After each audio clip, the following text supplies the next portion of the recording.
It looks like his youngest son, Prince Harry, has put the King, King Charles III, in a very difficult position with his forthcoming coronation. And it's not about his attendance. As ever, let me explain. Hi, good morning, Neil Sean here in the very heart of London. Nice to see you. Nice to have your company. As you can see, dark and miserable today. I know, and thank you for your kind comments about the flowers that we put at the sidebar of the videos. It's really just to cheer us all up and remind us that brighter days are around the corner, particularly if you're over here watching in the United Kingdom and obviously other parts of the world that are still going through winter. If you're in Australia, we envy you.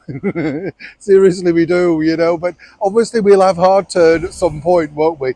Interesting to note with this particular story, though, one has to feel sorry for King Charles III. It can't be easy, can it? Let's be honest. It's seemingly one thing after another. And he must have wondered exactly what he did to receive such a backlash so publicly.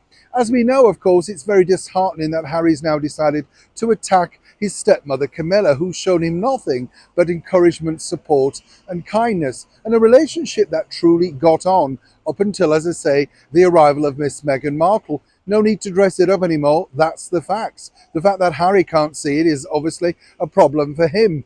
But of course, it's always a bigger problem when you're on the public stage. And here is the problem for King Charles, seemingly because, as we saw with those never-ending interviews with Good Morning America, Anderson Cooper and the drivel over here on ITV, it's interesting to see that Harry is a very determined and, if nothing else, tenacious person, will not give in, wants his own way. The one thing that really did snap with him, though, was the potential removal of his title, as he snapped back. And what difference would that make? Makes a lot of difference when you're making money, Prince Harry, as you know. But it's one thing that apparently, according to a very good source, he's assured his wife, the cable TV actress Meghan Markle, it wouldn't happen. But again, contradictions in terms, because Meghan openly said, as we've said many times here on the show, that titles mean nothing to her. Now she's realised that Harry, without his title, as they like to be introduced at all these fake award shows, the Duke and Duchess of Sussex, well, he's nothing, is he? He's simply somebody who's living off an inheritance and the bottom line selling tales about his family. Well, that is the deal. Now, of course, for King Charles, the mood over here is far more serious because the public have spoken, and this is building momentum. And it's not something he can simply wipe away and he chose to ignore.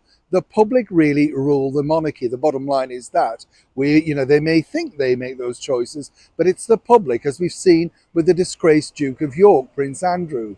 So now, very seriously, there are internal talks about what to do with the Harry problem, seemingly, of course, getting more dramatic as it edges towards the coronation. And as I say, it's all very well Harry saying, I'm holding on to that. Again, it's not really finally up to him. The bottom line is, where does he, and more importantly, the king, go from here? Right now, as we've told you before, the Right Honourable Prime Minister Rishi Sunak has said it's not up for discussion. But once again, when the public take hold of something, it's very much up for discussion. And thanks to Harry and those numerous interviews, he's making this already a very difficult year for His Majesty the King, on what should have been a celebratory year, and of course tinged with sadness at the loss of his late mother, Queen Elizabeth II.